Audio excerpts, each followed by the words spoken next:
हाँ जी, सभी को नमस्कार। स्वागत करता हूँ आप सभी का आपके अपने YouTube चैनल D++ ट्यूब में। और आज हम बात करने वाले हैं कुछ महत्वपूर्ण जो जानवर होते हैं उनकी नस्लों के बारे में। तो जैसे आपने पहले कुछ जो आपके प्रीवियस ईयर थे उनमें आपने अंगोरा के बारे में क्वेश्चन देखा, उनमें आपने पश्मीना के बारे में क्वेश्चन देखा। तो उसी तरीके से जो इम्पोर्टेंट नस्लें होती हैं वो आपके सामने लेकर आया हूं। तो ईवीएस के लिए काफी ज्यादा अच्छा टॉपिक है ये, और याद रखिएगा नोट्स आपको बनाते हुए चलने हैं। तो आज पूरी वीडियो में हम क्या डिस्कस करने वाले हैं, हम लोग डिस्कस करने वाले हैं कि सीडेट में किस तरीके से क्या क्या नस्लें आपकी इंपॉर्टेंट हो सकती हैं पशुओं की, वो देखेंगे। और लाइव सेशन में आप लोग हमेशा कहते हो कि सर पहले हमें टॉपिक समझाया करो उसके बाद क्वेश्चंस पूछा करो। तो अब दोनों चीजें साथ साथ चलेंगी, क्विज भी साथ साथ चलेगा और जो आपके एक्सप्लेनेशन वीडियोस हैं वो भी साथ साथ चलेंगी। कोशिश करूंगा कि ज्यादा से ज्यादा सिलेबस आपका कम टाइम में कवर करा पाऊं, और उसके बाद जल्दी से हम लोग किस पर आए, जल्दी से हम आए पेडागोजी सेक्शन पर। अभी हम क्या कर रहे हैं, अभी हम नॉर्मल डिस्कशन कर रहे हैं, नॉर्मल अपना सिलेबस कवर कर रहे हैं, लेकिन बहुत जल्दी हमें पेडागोजी सेक्शन पर आना है। क्योंकि इस बार ईवीएस में जो पेडागोजी सेक्शन है वो काफी मतलब ये मान सकते हैं कि काफी बड़ा है, ये भी बोल सकते हो, या कि ये कह सकते हैं ज्यादा इंपॉर्टेंट है।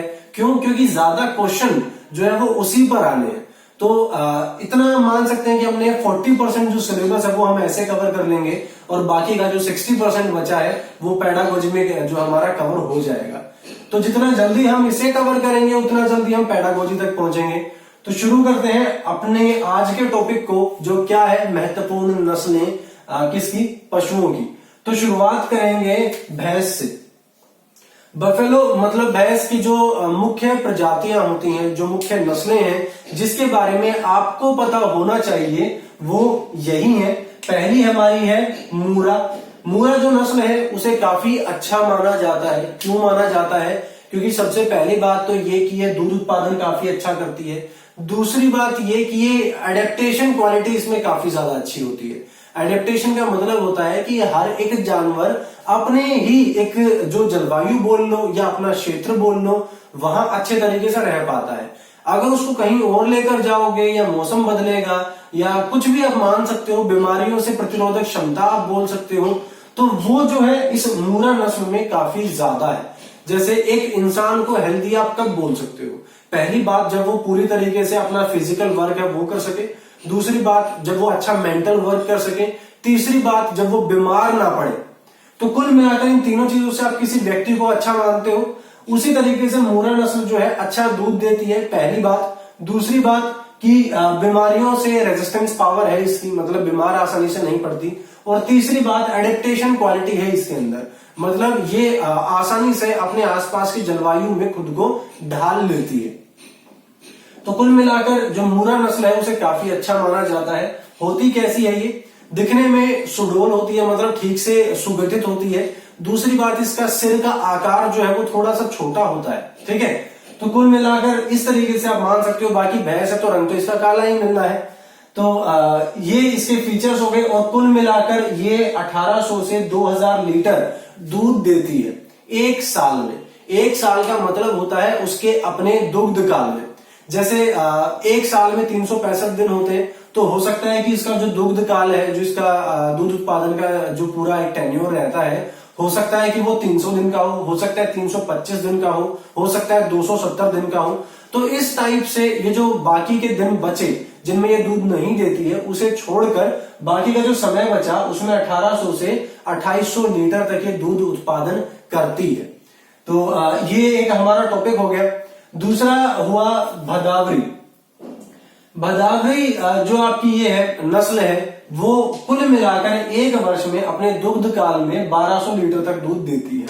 तो भदावरी के बारे में अगर मैं आपको ओवरऑल बताऊं तो दुग्ध काल किसको आप समझेंगे कि एक साल में जो प्रजनन का समय होता है, या ये मान लीजिए कि जब भी कोई भैंस जो है अपना कोई बच्चा देने वाली हो, तो उस टाइम पर जो उसका दुग्ध उत्पादन है, जो उसका काल होता है दूध उत्पादन का, वो काउंट नहीं होता।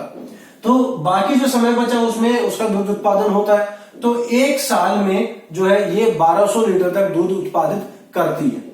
नेक्स्ट है जफराबादी। जफराबादी के एक बार ये देखेंगे कि ये दिखने में कैसी होती है, उसके बाद देखेंगे दूध उत्पादन कितना करती है। तो जफराबादी जो है उसके सींग काफी ज्यादा बड़े होते हैं, सेम चीज मूरा के भी थोड़े से बड़े होते हैं। उसके बाद है झुके हुए होते हैं सींग, और सिर जो है वो थोड़ा सा बड़ा होता है। तो यहां ये थोड़ी सी अलग पड़ जाती है, इसका सिर बड़ा है, इसका सिर छोटा है। तो इस तरीके थोड़ा सा डिफरेंस है। और 1800 से 3000 लीटर तक दूध उत्पादन करती है। ठीक है, 1800 से 3000 लीटर तक एक साल में दूध उत्पादन ये कर सकती है। उसके बाद है सुरती और महसाना।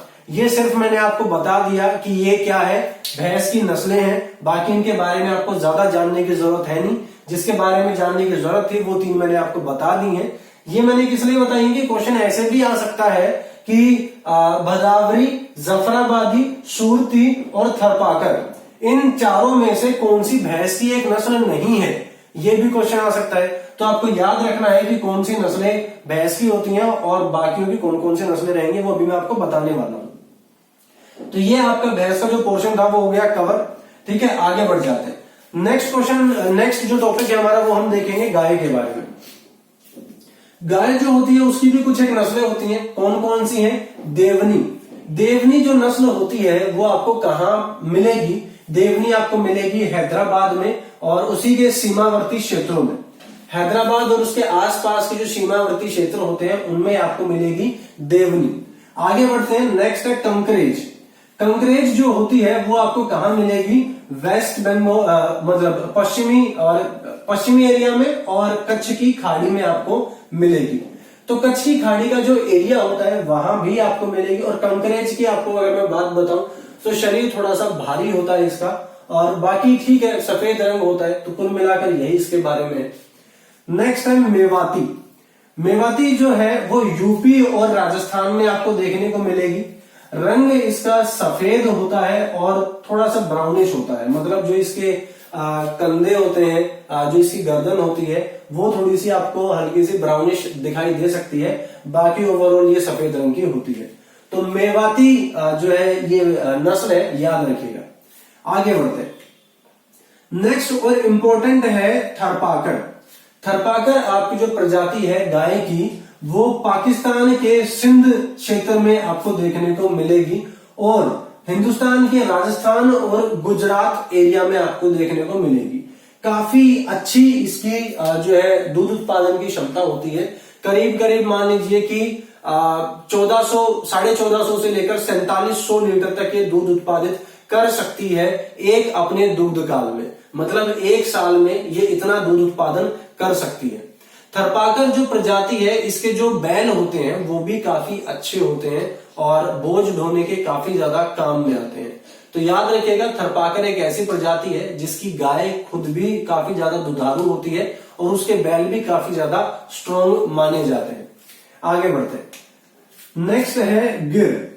अब ये जो गिर प्रजाति है ये कहां मिलेगी आपको? जो गिर एरिया है, गिर फॉरेस्ट एरिया है और गुजरात, यहां आपको मिलेगी। काले और लाल रंग की आपको देखने को मिलेगी। मतलब काला और लाल रंग जो है ये गिर जो नस्ल है गाय की, इसका माना जाता है। आगे बढ़ते। नेक्स्ट है साहिवाल। साहिवाल जो ये प्रजाति है ये आपको कहां कहां देखने को मिलेगी? हरियाणा में, यूपी में, एमपी में, बिहार में। हरियाणा, उत्तर प्रदेश, मध्य प्रदेश और बिहार में आपको साहिवाल जो प्रजाति है वो देखने को मिलेगी और काफी भारी भरकम होती है और दुधारू होती है। मतलब जो साहिवाल ये प्रजाति है ये काफी अच्छा दूध उत्पादन कर सकती है। आगे बढ़ते हैं। नेक्स्ट है सिंधी। सिंधी प्रजाति के बारे में आपसे ये पूछा जा सकता है कि गाय की वो कौन सी नस्ल है जो मुख्यतः जिसका मूल स्थान जो है वो पाकिस्तान है। तो ये पूछा जा सकता है आपसे। तो ये याद रखिएगा, सिंधी वो गाय की प्रजाति है जिसका मूल स्थान पाकिस्तान है और ये इंडिया में महाराष्ट्र में, कर्नाटक में और तमिलनाडु में पाई जाती है। इसके जो बैल होते हैं उनका आकार थोड़ा छोटा होता है और बोझ जो है वो अच्छे तरीके से नहीं ढो सकते, दुर्बल माने जाते हैं सिंधी जो ये होती है प्रजाति होती है इसके बैल। आगे बढ़ जाते हैं। नेक्स्ट क्वेश्चन है, नेक्स्ट जो नस्ल है वो है हरियाणा नस्ल। तो गाय की जो हरियाणा नस्ल है ये हरियाणा के काफी क्षेत्रों में पाई जाती है, जैसे करनाल हो गया, तो गुड़गांव हो गया, तो उसके काफी सारे क्षेत्रों में पाई जाती है। और दिखने में कैसी होती है, दिखने में ये सफेद और सलेटी रंग की आप इसे बोल सकते हो, व्हाइट और थोड़ा ग्रे कलर आप बोल सकते हो, धूसर रंग आप बोल सकते हो, और काफी ज्यादा स्ट्रॉन्ग इसके बैल होते हैं। मतलब हरियाणा नस्ल जो होती है उसके बैल स्ट्रॉन्ग होते हैं, जो हल जोतने के काम में आते हैं, बोझा ढोने के काम में आते हैं। तो कुल मिलाकर ये आपकी गाय की जो है नस्लें थी। याद रखिएगा कि अगर इस टाइप से क्वेश्चन आ जाए कि देवनी, कंकरेज, मेवाती और महसाना, इनमें से कौन सी गाय की नस्ल नहीं है, तो आपको पता होना चाहिए कि महसाना जो नस्ल है वो किसकी है, भैंस की है, गाय की नहीं है। आगे बढ़ जाते हैं।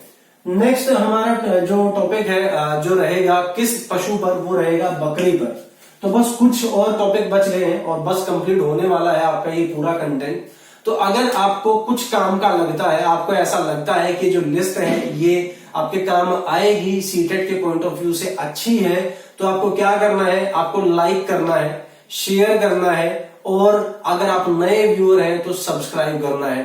ठीक है, ये हमारा सेकंड चैनल है जिसका नाम है DSSB ट्यूब। अगर आपको नहीं पता है तो अभी इसे सब्सक्राइब कर लीजिए, बाद में फिर आप भूल जाते हो। आगे बढ़ते हैं। तो नेक्स्ट है बकरी। बकरी जो पशु है उसकी भी हमारे सामने कुछ प्रजातियां हैं, उसके बारे में देख लेते हैं। बड़वारी जो नस्ल है वो आपकी कहाँ पाई जाती है, वो पंजाब में, हरियाणा में और राजस्थान में पाई जाती है, मैदानी क्षेत्र में आप बोल सकते हो। तो कुल मिलाकर बकरी की वो प्रजाति जो मैदानी क्षेत्र में पाई जाए उसे आप बड़वारी बोल सकते हो। नेक्स्ट है पश्मीना। सबसे ज्यादा इंपॉर्टेंट, सबसे ज्यादा उत्तम या फिर सर्वोत्तम आप क्वालिटी कह सकते हो किसकी, बकरी की। तो पश्मीना जो प्रजाति होती है, पश्मीना जो नस्ल होती है, वो बकरी बोझ ढोने के भी काम में आती है, अच्छा दूध भी देती है, और साथ ही साथ काफी ज्यादा अच्छी क्वालिटी की ऊन भी देती है। एक साल में 2.5 से 5 किलोग्राम तक आपको ऊन प्रदान करती है। इसकी ऊन काफी ज्यादा सॉफ्ट, काफी ज्यादा महीन और बहुत ही गर्म होती है। वो सभी बकरियां, वो सभी जानवर जो आपको ठंडे प्रदेशों में मिलेंगे, उनके जो बाल होते हैं, उनकी जो ऊन होती है वो काफी ज्यादा गर्म होती है। क्यों? क्योंकि जो प्रकृति है हमारी, उसने उस प्रजाति को जो बाल दिए हैं, जो ऊन दी है, वो अपने आप को गर्म रखने के लिए दी है। बाकी इंसान अपने इस्तेमाल के लिए उससे वो ऊन ले लेता है, वो एक अलग बात है। तो कुल मिलाकर जो जितने ज्यादा ठंडे प्रदेश में पाए जाएंगे पशु, उनकी जो ऊन होगी वो उतनी ही ज्यादा गर्म मिलेगी। तो पश्मीना कहाँ मिलेगी? पश्मीना आपको उत्तरी क्षेत्रों में मिलेगी, और जितने भी ठंडे प्रदेश होते हैं जैसे जम्मू हो गया, तो वहां आपको ये देखने को मिल सकती है। बोझा ढोने के अच्छे काम में आती है। याद रखिएगा, दूध अच्छा देती है, ऊन अच्छी देती है। और जो बकरियां होती हैं उन्हें 2 काम के लिए पाला जाता है। पहली चीज, उन्हें दूध के लिए पाला जाता है। दूसरी चीज, उन्हें मांस के लिए पाला जाता है। तीसरी चीज, उन्हें ऊन के लिए भी पाला जाता है। और चौथा काम उनसे बोझ ढोने का भी करवाया जाता है। तो कुल मिलाकर जो है 2 माने जाते हैं इनके मेन काम, मांस और दूध। तो पश्मीना जो है वो मांस के लिए नहीं पाली जाती है, वो ऊन के लिए, बोझ ढोने के लिए और दूध उत्पादन के लिए पाली जाती है। जितने भी पहाड़ी क्षेत्र होते हैं उनमें जितने भी जानवर पाले जाएंगे वो बोझ ढोने के और ऊन के साथ साथ दूध देने के काम के पॉइंट ऑफ व्यू से पाले जाते हैं। जैसे याक होता है, तो याक क्या है? याक जो है काफी ज्यादा, बहुत ज्यादा भारी वजन ढो सकता है वो, और साथ ही साथ जो है ऊन भी उसकी काफी ज्यादा अच्छी मानी जाती है, या ज्यादा क्वांटिटी में मिलती है, ये भी आप बोल सकते हो। तो नेक्स्ट देखते हैं बंगाली। बंगाली जो बकरी होती है वो गुजरात और महाराष्ट्र में आपको देखने को मिलेगी। और ये जो है किसके लिए पाली जाती है? ये मांस के लिए पाली जाती है। मतलब इससे लोग मांस लेते हैं, खाते हैं। तो कुल मिलाकर इसे दूध के लिए कम और मांस उत्पादन के लिए ज्यादा इसे पाला जाता है। आगे बढ़ते, नेक्स्ट है पहाड़ी। तो पहाड़ी जो क्षेत्र होता है उसमें भी कुछ प्रकार की बकरियां मिलती हैं। ओवरऑल कुछ की जो ये होती है, ऊन होती है, वो खुरदरी होती है, कुछ की मुलायम होती है, कुछ की महीन होती है। तो ओवरऑल कुल मिला के मिक्सचर होता है अलग अलग नस्लों का, तो उसे आप थोड़ा सा इग्नोर कर भी सकते हो, कोई दिक्कत नहीं है। नेक्स्ट है जमुनापाली। जमुनापाली जो होती है वो यूपी और राजस्थान में आपको देखने को मिलेगी और एक दिन में 4 से 5 लीटर तक दूध ये आपको दे सकती है। एक दिन में 4 से 5 लीटर ये आपको दूध दे सकती है अपने दूध उत्पादन काल में। ठीक है, तो कुल मिलाकर ये आपके सामने 5 जो है नस्लें हो गई बकरी की। बकरियों में इतना ही था जो आपको जानने के लिए जरूरी था, तो बस इतना ही बताएंगे। अब बात किसकी करेंगे? अब बात करेंगे भेड़ की। तो कुछ एक प्रजातियां भेड़ की होती हैं, उन्हें देखेंगे, समझेंगे और बस उसके बाद फिर ओवर करने वाले हैं। तो नोट्स जरूर बनाना, क्योंकि देखो जितना सब मैंने बता दिया उतना आपको सिर्फ एक बार वीडियो देख के याद रहने वाला नहीं है। तो एक छोटी सी लिस्ट बना लेना। और एक और चीज, आपको अंगोरा नाम से एक जो प्रश्न था वो भी आपको देखने को मिला होगा, जो सब गलत करके आए थे। मतलब ऑलमोस्ट जितने भी लोग थे वो सबके सब वहां बकरी पर निशान लगाकर आए थे कि अंगोरा ऊन किसकी प्रसिद्ध है। तो अंगोरा ऊन काफी लोग जो है बकरी पर टिक करके आए थे और बकरी गलत आंसर मिला था। अंगोरा जो है खरगोश की प्रजाति होती है जो काफी ज्यादा ऊन के लिए फेमस है। तो इस टाइप के क्वेश्चन आते हैं, आते रहेंगे और आपको तैयारी करते हुए चलनी है। ठीक है, तो आगे बढ़ जाते हैं। नेक्स्ट है भेड़। भेड़ में कौन कौन सी प्रजातियां इंपॉर्टेंट है वो एक बार देखते हैं। तो बीकानेरी प्रजाति जो होती है वो सर्वोत्तम मैदानी भेड़ मानी जाती है। मतलब भेड़ कहां आपको पाई जाएगी वो एक बार देखते हैं। भेड़ आपको 2 जगह देखने को मिलेगी। एक जो ठंडा और सूखा प्रदेश होगा, दूसरा जो गर्म और आर्द्र प्रदेश होगा। तो ध्यान देना, एक कौन सा हो गया? एक आपका हो गया हॉट एंड ह्यूमिड, मतलब कि गर्म और आर्द्र। दूसरा हो गया कोल्ड और ड्राई। तो सबसे ज्यादा आपको कहां देखने को मिलता है भेड़ पालन? भेड़ पालन आपको देखने को मिलेगा ठंडे और शुष्क प्रदेशों में, और कम कहां देखने को मिलेगा? गर्म और आर्द्र क्षेत्रों में। जैसे भैंस थी, ये आर्द्र क्षेत्रों में ज्यादा देखने को मिलती है। जहां भी ह्यूमिडिटी होगी वहां आपको जो भैंस पालन है वो काफी ज्यादा दिखाई देगा। लेकिन भेड़ पालन जो है वो कम हो जाएगा गर्म और आर्द्र प्रदेशों में। भेड़ पालन के लिए जो है क्या क्या मुख्य चीजें होती हैं जो देखनी होती हैं। तो पहली चीज, आपको जो चरागाह होती है, ग्रासलैंड होती है, वो आपके पास होनी चाहिए, मतलब आपके क्षेत्र में होनी चाहिए। और जो है 30 से 75 सेंटीमीटर वर्षा जहां होती है वहां भेड़ पालन आपको देखने को अच्छा खासा मिल सकता है। आगे बढ़ते हैं। बीकानेरी जो भेड़ होती है वो सर्वोत्तम मानी जाती है मैदानी क्षेत्र में। एवरेज ऊन दे देती है, उतनी ज्यादा भी नहीं देती, उतनी कम भी नहीं देती, लेकिन मैदानी क्षेत्रों में सबसे अच्छी भेड़ मानी जाती है बीकानेरी भेड़। नेक्स्ट है लोही। तो लोही जो भेड़ होती है इसकी ऊन थोड़ी सी खुरदरी मानी जाती है। खुरदरी मतलब उतना ज्यादा सॉफ्ट टेक्सचर नहीं होता, उतना ज्यादा स्मूथ टेक्सचर नहीं होता, उसका प्लेन नहीं होती है, टच करोगे तो रफनेस फील होती है। इसी वजह से इसकी ऊन से क्या बनाए जाते हैं? कालीन बनाए जाते हैं। ठीक है, कालीन बनाए जाते हैं। और लोही भेड़ को मांस उत्पादन के लिए भी इस्तेमाल किया जाता है, मांस उत्पादन के लिए भी पाला जाता है। तो कुल मिलाकर ये 2 आपकी भेड़ की प्रजातियां हुई। अब कुछ एक और देख लेते हैं। थर्ड है आपकी गद्दी और भद्रवा। ये भी आपकी भेड़ की एक प्रजाति है। यहां तक हरियाणा तक जो था ये गाय की नस्लें थी, और अब जो ये नीचे है ये भेड़ की 2 नस्लें हैं। गद्दी और भद्रवा जो है ये बिना सींग वाली भेड़ होती है, याद रखिएगा। गद्दी और भद्रवा जो है वो बिना सींग की भेड़ें होती हैं और उनकी ऊन से कंबल और शॉल बनाए जाते हैं।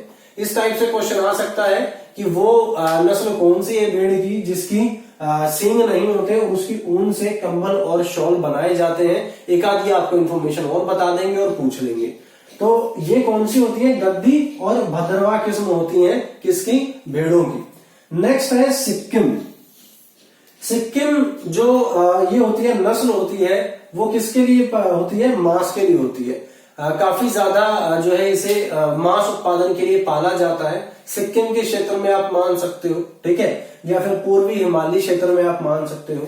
इसके बाद थोड़ी बहुत कुछ प्रजातियां हैं जो दक्षिण में भी पाली जाती हैं, तो उसे दक्कनी भेड़ आप बोल सकते हो। तो नॉर्मल है वो, मांस उत्पादन के लिए भी होती है, दूध उत्पादन के लिए भी होती है। अब लास्ट पॉइंट आपका बचा मुर्गी। मुर्गी के बारे में आपको सिर्फ एक ही नस्ल के बारे में बताऊंगा, क्योंकि सबसे ज्यादा जो इंपॉर्टेंट होती है वही एक नस्ल होती है।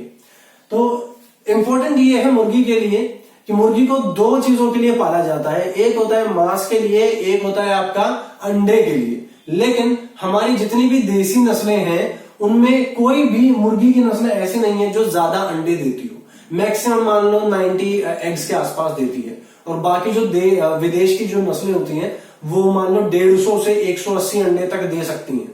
तो हमारी जो नस्लें हैं वो तो ऑलमोस्ट आधी टाइप की है। तो इसके अंडे के लिए ठीक है, अंडों के लिए तो पाला ही जाता है, लेकिन ये जो मेन क्वेश्चन आ सकता है वो ये कि मुर्गियों में सबसे ज्यादा लड़ाकू नस्ल कौन सी होती है, ये पूछा जा सकता है। तो सबसे ज्यादा लड़ाकू नस्ल कौन सी होती है आपकी? एसिल क्रॉस, या असील आप हिंदी में कह सकते हो और एसिल क्रॉस आप इंग्लिश में कह सकते हो। तो सबसे ज्यादा लड़ाकू होती है। आपने देखा भी होगा कि मुर्गियों की लड़ाइयां करवाई जाती हैं, कंपटीशन करवाए जाते हैं। तो वो सब जो होता है उसमें कौन कौन से मुर्गे होते हैं? मुर्गियों की नहीं होती है, वो मुर्गों की लड़ाई होती है। तो वो कौन से मुर्गे होते हैं? एसिल क्रॉस मुर्गे होते हैं। काफी ज्यादा अग्रेसिव माने जाते हैं, काफी ज्यादा लड़ाकू माने जाते हैं। तो कुल मिलाकर आज की जो आपकी क्लास थी उसमें ये सब था। उम्मीद करता हूं कि इस पूरी क्लास की आप नोट्स बनाओगे, और नेक्स्ट में जब भी आपसे लाइव क्लास में आपसे क्वेश्चन पूछूंगा तो आपसे मुझे ये सुनने को नहीं मिलेगा कि सर पहले समझा दो उसके बाद अच्छे से आंसर कर लेंगे। तो ये सब चीजें नहीं आएंगी सामने, ऐसा मेरा मानना है।